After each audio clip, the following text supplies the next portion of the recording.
Expedição o Rio Cartagena.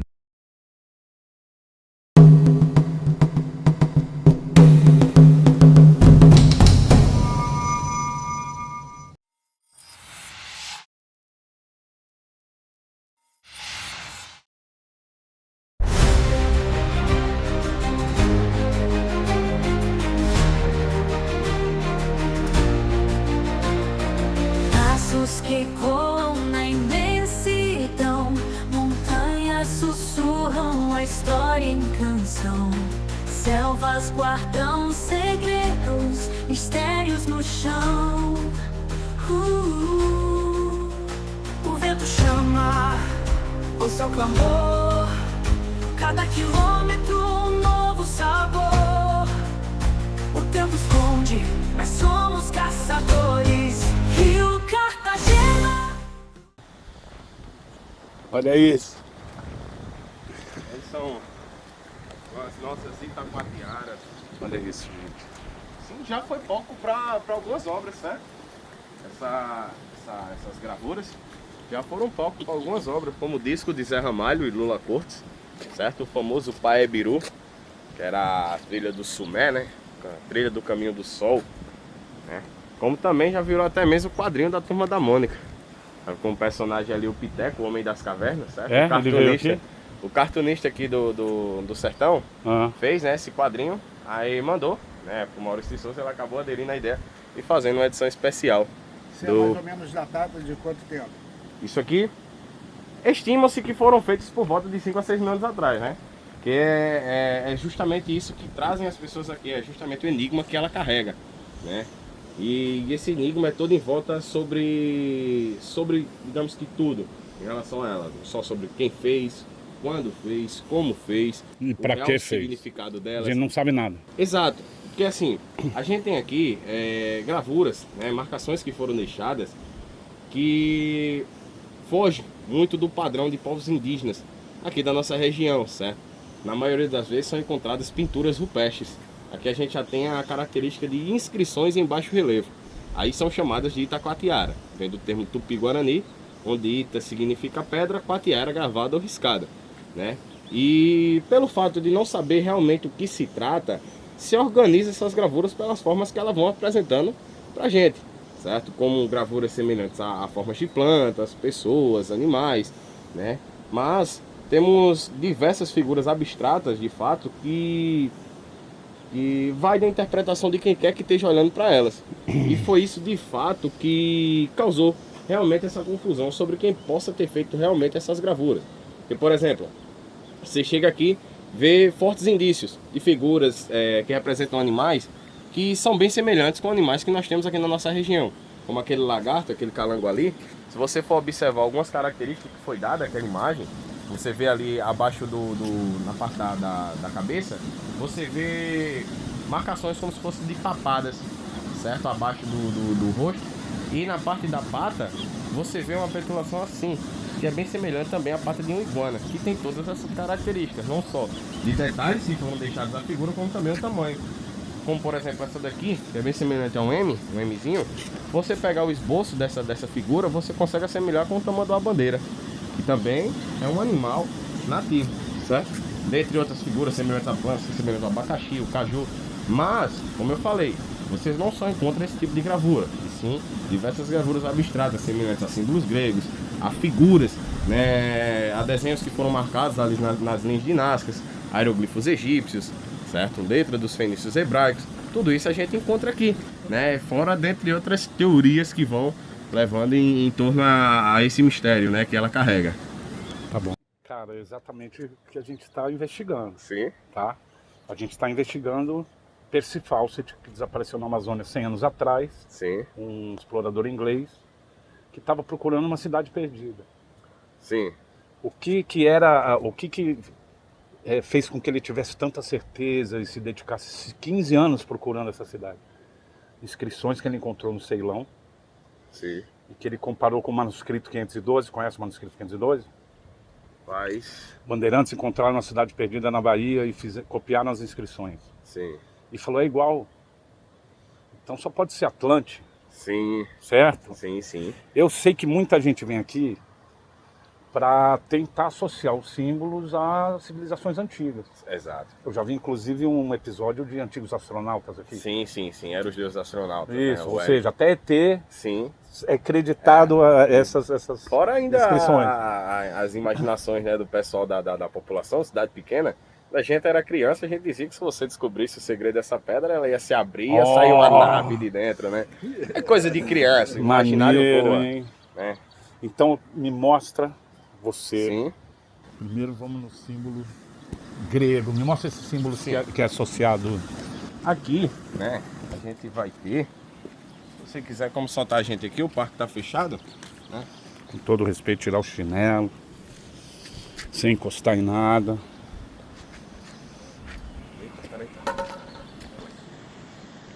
Aqui, ó, a gente tem essa simbologia aqui, que é bem semelhante ao Fi, certo? E elas se repetem em algumas partes, certo? O Fi é um símbolo grego. É uma letra, né?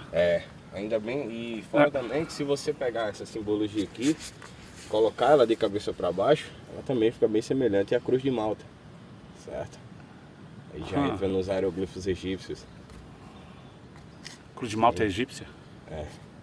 Aquela cruzinha que tem em cima. Do Vasco, da Gama? Não. Ah. Não é a cruz de Malta não, aquela que, quer dizer, você inverte aqui, ela tem a cruzinha, aquele negocinho, ó, e a pontinha Tipo o em cima. símbolo feminino? Só que ela é invertida, a Sim. cruzinha que tem nos hieroglifos egípcios, certo? Qual mais? Você chega aqui embaixo, que essa daqui, ó, essa daqui, outras duas aqui, se assemelha-se um pouco a hieroglifos egípcios, não, é a letra dos fenícios hebraicos, certo? Essa daqui? Essas duas, aquelas outras lá de baixo que eu mostrei. Se você levar em questão os fenícios hebraicos, você teria aqui uma representação de um candelabro judaico. Com 1, 2, 3... Tem 9. 9. Esses são 7, né? O candelabro isso é bem judaico. egípcio, Não, né? pera aí. Pra mim isso aqui é um buriti, pô. Buriti? Olha o tronco aqui. Sim. Pra mim é um buritizal. Mas tem algumas gravuras egípcias que tem esse... É meio que como chamam? Andor? Andor. Que eles usam. Outro N. Aqui, ó. Algo semelhante a desenhos que foram Olha. deixados nas linhas de Nazca. Na Nazca tem um candelabro, não tem? Algo assim? Seria algo semelhante a um pássaro, que ele representa como um pássaro. No caso, ela é um tudo, no caso. Tô vendo o pequeno, pássaro maior. Cara, lindo demais. Foi feito escavações aqui, foi feito estudos. Assim, em questão a artefatos, né, encontrados aqui ao redor, é algo muito difícil, pelo fato de que estamos em margem de rio, certo? E até hoje, essa pedra sofre um processo, né, que dificulta realmente em encontrar artefatos aqui ao redor, justamente por conta desse rio que cruza atrás da pedra. Em épocas de inverno, quando o fluxo dele está maior, a pedra chega a ficar totalmente submersa. Hoje em dia não dura um período tão longo, dura entre 24 a 48 horas. Totalmente submerso? Totalmente submersa. Mas você coloca aí um período onde esse rio aqui era mais perene que se encontra hoje, né? Então no caso nós teríamos aqui, né, por muitas vezes do ano, muitas ocasiões do ano, chegava realmente a ficar, né, submerso, levando qualquer tipo de artefato que tivesse aqui ao redor. Isso porque hoje em dia o pessoal faz muita represa ao longo desse rio, aí não vê um fluxo de água tão forte aqui. Mas se a gente deixar esse fluxo de água aí livre, né, a passagem de água aqui vai ser muito forte, inclusive em épocas de inverno, né. Não tem nenhum plano para proteger isso? Rapaz, tem um projeto em si, né, que estão aqui para se fazer, né, a implementação de um parque arqueológico aqui, né, e um dos viés é justamente fazer o desvio desse rio por trás. Assim, tem terreno. Vai botar uma cobertura na pedra? Não sei dizer se vão chegar a esse ponto, certo? Mas assim, acho que desviar o rio já protege dessa cheia aí, porque né? assim, vem a água junto com a terra, acaba se tornando uma espécie de uma lixa. Vem passando aqui em frente, né, gastando ainda mais a rocha, né? Mas que está resistindo já 6.000 anos. Já. Como você sabe que é 6 mil anos? Acredita-se que de 5 a 6 mil anos. Por quê? Também é uma datação estimada. Mas da onde? Porque assim, se a gente for puxar em relação aos povos nativos, né, que nós conhecemos, a gente vai encontrar em registro, digamos aí, de 4 mil anos para cá, certo? Dessas linhagens desses povos que nós conhecemos, né? Aqui não, aqui já tem uma quebra de padrão, né, desses povos indígenas, né, que nós conhecemos, né? E aqui se encaixa muito pelo tipo de marcação que foi deixada, por não ter sido algo que, digamos, dentro dessas gravuras seja picoteados em si, sim tem um certo polimento. E aqui também a gente já tem a quebra do normandismo, né? Então encaixam ali nos paleoíndios. Estavam aqui no período entre 13 mil a 5 mil anos atrás. Então eles acham que eles moravam aqui? Sim, pela quantidade de gravuras, né, que estarem aqui, não só nesse painel como ao longo de todo esse lajedo, né, já demonstra que eles habitavam aqui e não viviam de região em região. Talvez eles saíam aqui durante um período que seria justamente por conta da elevação do rio. Mas deviam morar mais para cima ali, tal, na sede ali? Eu acho que não, porque não. Se a gente for parar para pensar, 5, 6 mil anos atrás, isso aqui era uma mata completamente fechada aqui ao redor. Você encontraria um local como esse, uma área de ampla visualização ao redor, visualização sobre o que está abaixo dos seus pés, próxima à água, tem peixes, atrai animais, consequentemente viram comida, então isso aqui era mais que um local estratégico. Ou de dia ou de noite, você tem um local limpo, você que anda descalço pode andar tranquilamente, sem ter medo de pisar em nada, né? E fora isso também, o grande observatório que tem acima da sua cabeça, né? A gente sabe que civilizações antigas utilizavam estrelas, o sol como formas de direcionamento.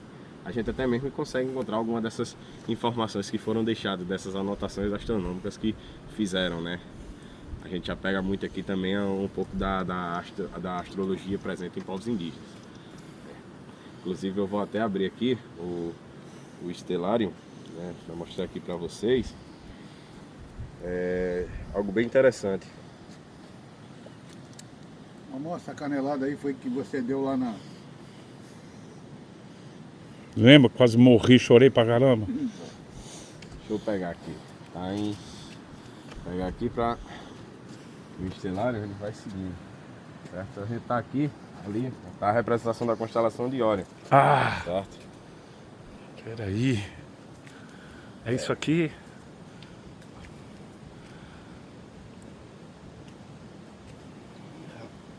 Órion, inclusive, ele tá para a região oeste, certo? Para onde eu estou apontando aqui. Que é na mesma direção onde essa constelação está representada. Só que ela já se pôs, porque em época de inverno, como o sol está mais longe, né? A constelação acaba se pondo primeiro. Mas aqui a gente tem a representação da constelação de Órion, a parte inferior e a parte superior, certo?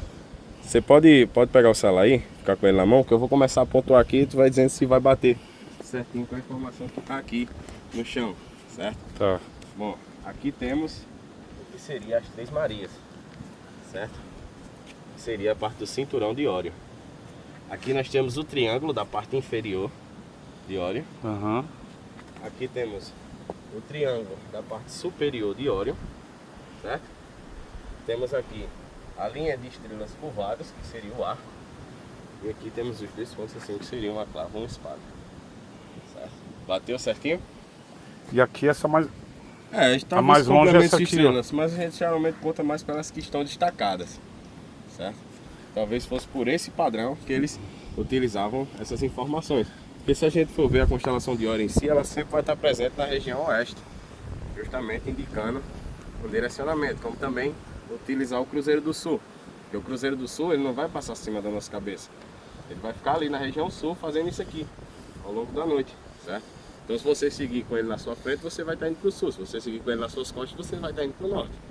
Essas eram formas que eles utilizavam de direcionamento, certo? Mas como eu falei, em questão da constelação de Órion, em épocas de inverno, como o Sol está mais distante da Terra, ele acaba se pondo primeiro que o Sol e você não tem a informação desse direcionamento à noite. Porém, ele aparecendo ou não, eles já tinham marcado ele no chão e sabia justamente o indicativo e onde ele estava. Aparecendo ou não, eles tinham a informação do direcionamento que estavam apontando. Cara, maravilhoso, certo? Isso. O calendário lunar aqui também, a gente consegue encontrar. Aqui, ó, essas esferas. Vocês podem ver dentro dessas esferas, né, nós temos profundidades diferentes, ângulos de profundidades diferentes, justamente para quando o Sol se situar acima da pedra, as sombras que forem projetadas aí dentro fazerem as faces da Lua. Certo? Não é que todos os dias vai estar aí, né, todas as faces da Lua diferentes. Mas, geralmente o esboço que ficar completamente tampado aqui, né, ao longo do dia, que ele vai se projetando, o Sol vai caminhando, aqui dentro vai fazendo todas as formações da Lua, certo? E geralmente a última partezinha que fica iluminada, quando some de vez, é a formação da Lua, que vai ficar à noite. Geralmente a gente está aqui com a Lua cheia. Como vocês estão vendo, o Sol ele está acima da rocha e já está essa sombra completamente dentro dela, de todas elas, certo? Que aqui vai ser justamente o esboço da Lua que vai sair à noite. Que é a Lua cheia hoje. Que é a Lua cheia hoje. Certo? Hoje não, ontem, antes de ontem a gente teve essa Lua mais completa, hoje também a gente vai ter, certo? Aqui, antes de sair essa Lua cheia, estava sendo iluminado, estava sombreando só uma partezinha de um filetezinho aqui, todas essas outras partes estavam iluminadas. Então no caso, era esse filetezinho aqui que ia sair à noite, no caso era a Lua nova, certo? Estava apontando em cima, essa Lua nova estava saindo embaixo, mas indicou certinho que ia sair Lua nova. Que maneiro, certo? cara. O calendário lunar, que possivelmente, apesar da corrosão, né, que teve ao longo dos anos, mas ainda dá para se usar e tomar em base algumas informações desse calendário. E aquela folhinha certo? que tá ali do lado da Lua ali? Aonde? Uma estrela. Sim. Aqui. Como eu disse, vão ter diversas figuras abstratas que de fato você não vai conseguir decifrar. Até porque vai muito da interpretação de cada um. Vamos dizer, muita gente chega aqui, né? Olha esse caracol, cara. Acredito-se que essas espirais sejam justamente uma representação do ciclo solar. Talvez uma espécie de relógio gigante que eles utilizassem. A gente tem uma espiral, né? Não sei se de forma proposital, mas uma espiral em sentido horário mais acima. Talvez a representação do nascer do Sol, certo? Aí temos outra lá em sentido anti-horário mais abaixo. Grandona. Região oeste, talvez seja a representação do pôr do Sol. E temos uma espiral acima da rocha com um risco no meio. Talvez fosse um indicativo do meio termo. Entre início, meio e fim do dia. Caramba, cara. Trata-se de uma civilização extremamente evoluída, né? Que tinha uma grande demonstração de conhecimento. Não era algo tão presente em civilizações nativas que nós conhecemos. Essa demonstração do conhecimento astronômico. Com certeza eles utilizavam estrelas, o Sol, como forma de localização. Porém, eles não demonstravam isso de fato. Não marcavam, né, como foi marcado aqui. Né? Por isso que encaixam justamente essas gravuras aí nos paleoíndios. Né? 13 mil a 5 mil anos atrás. Maneiríssimo, cara. É muita informação, amor. Sim, sim. São muitas informações e muitas interpretações, né? Pois é. Então assim, vai desde teorias mais aceitáveis a teorias mais absurdas. Já havia até mesmo cientistas chegarem aqui, né? Óbvio que mais dessa parte ufológica, né? Dizer que isso aqui foi feito uma espécie de raio laser, uma prensa gigante, porque são sulcos milimetricamente diferentes uns dos outros. Né? Você não vai ver uma gravura mais funda, outra mais rasa, né? São todas Óbvio que ao longo do seu desgaste, né, algumas partes tiveram uma certa corrosão a mais que as outras. Você está dizendo que tudo aqui tem a mesma profundidade? São milimetricamente diferentes uns dos outros, até mesmo... Diferentes ou iguais? Iguais, né? Assim, vamos dizer, aqui as proporções da mesma figura. Aqui você tem basicamente uma espessura de 2 dedos, certo? Aqui também você tem essa espessura de basicamente 2 dedos. As de cima encaixam um dedo. Como também na outra face encaixa um dedo, certo? Como aqui também, você vê. São mesmas espessuras. Simétrico. Isso. Isso, uma precisão, né? Que vai além, né, da nossa compreensão, porque a gente não consegue entender de fato como isso foi feito. Né? Apesar de ter diversos estudos que possam até mesmo comprovar que foi feito pedra com pedra, que eu também acredito nessa teoria, né? De picoteamento, polimento, até porque a rocha em si trata-se de uma gneiss, então você não tem como utilizar apenas a força bruta para fazer essas marcações. Ela tem a característica de acebolamento, são camadas certo? Na superfície dela. Então se você bater com força aqui e bater com força aqui, isso aqui do meio vai acabar arrancando. Então tem uma técnica toda por trás, né, para você poder utilizar para fazer essas gravuras. Seria justamente o picoteamento, seriam pequenas batidas para fazer essa marcação com um certo aprofundamento. Depois, possivelmente, eles iam nas margens do rio, pegava-se uma lama mais arenosa, mais grossa, passava dentro do picoteamento e com o seixo mesmo, maior que a espessura do picoteamento, começava a raspar, para assim causar o desgaste da rocha. Porque dessa forma você causaria esses sulcos arredondados, não só a profundidade, como também o polimento que você quer atingir as gravuras. A profundidade vai ficar sempre limitada pela sua mão, então vai Exato. ser sempre igual, né? Exato. No caso, porque aqui a gente pode até entender que aqui foge muito dos padrões de povos indígenas, mas a gente também tem uma certa compreensão do motivo de serem esculpidas. E como estamos em margem de rio, se você pintar, o nível do rio vai subir e vai apagar toda essa pintura. Como a gente sabe, povos primitivos, a tecnologia deles era para ser o mais eficaz possível. Então eles entendiam sobre tudo que estava disponível a eles, que eram rochas, raízes, árvores, estrelas. Então assim, a tecnologia deles era para ser o mais eficaz. A astrologia em povos indígenas é totalmente diferente da nossa.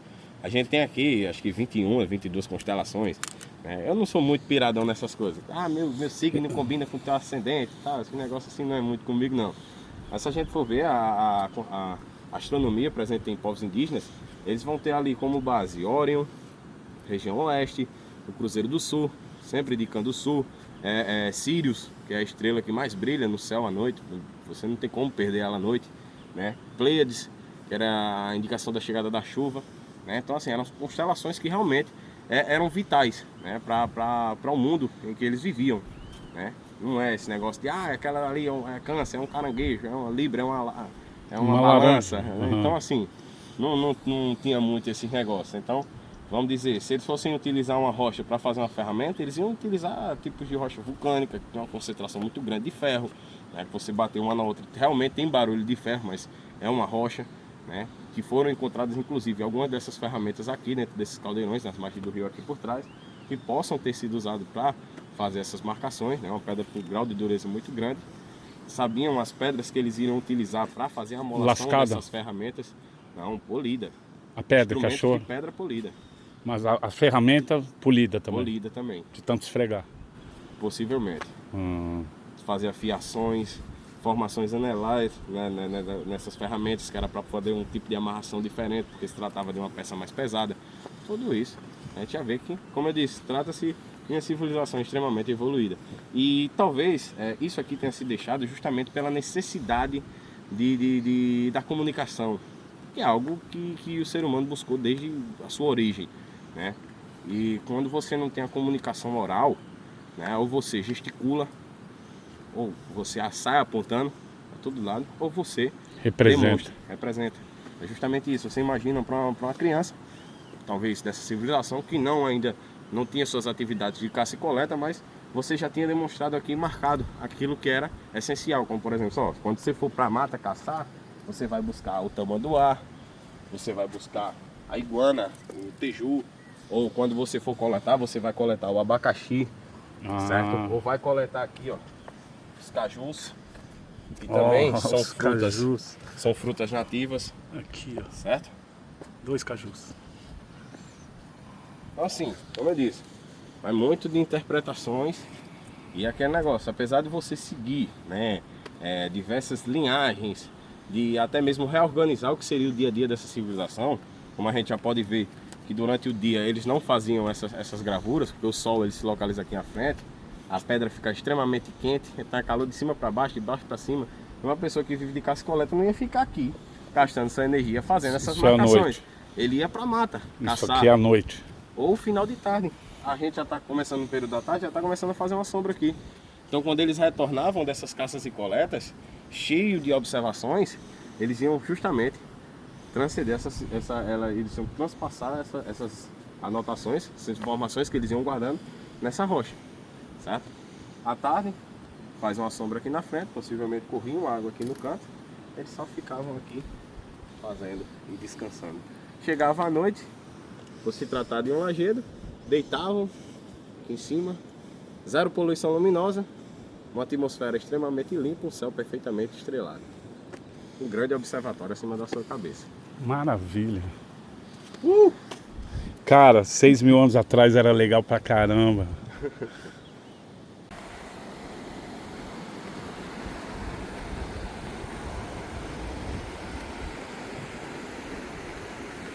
Subindo na Pedra do Ingá, hein?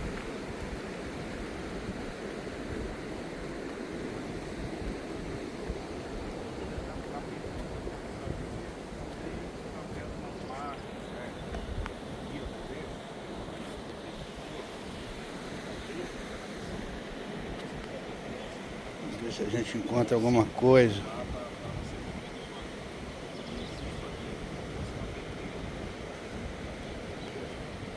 Ah, tem uma aqui, ó. É uma espiral cortada ao meio.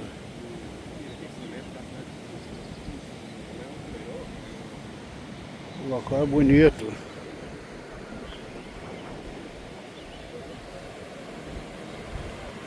Cortada pelo rio.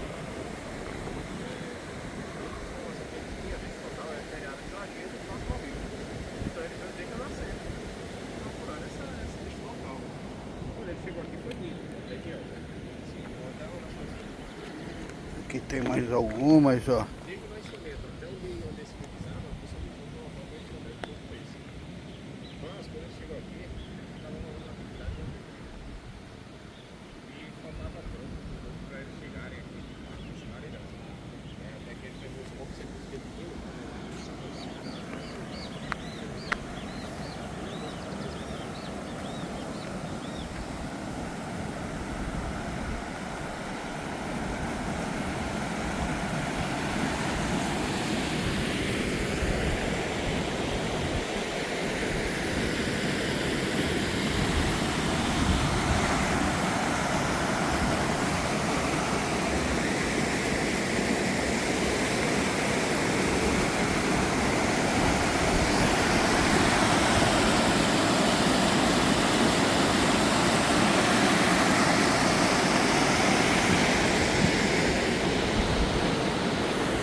Decifrando Fawcett.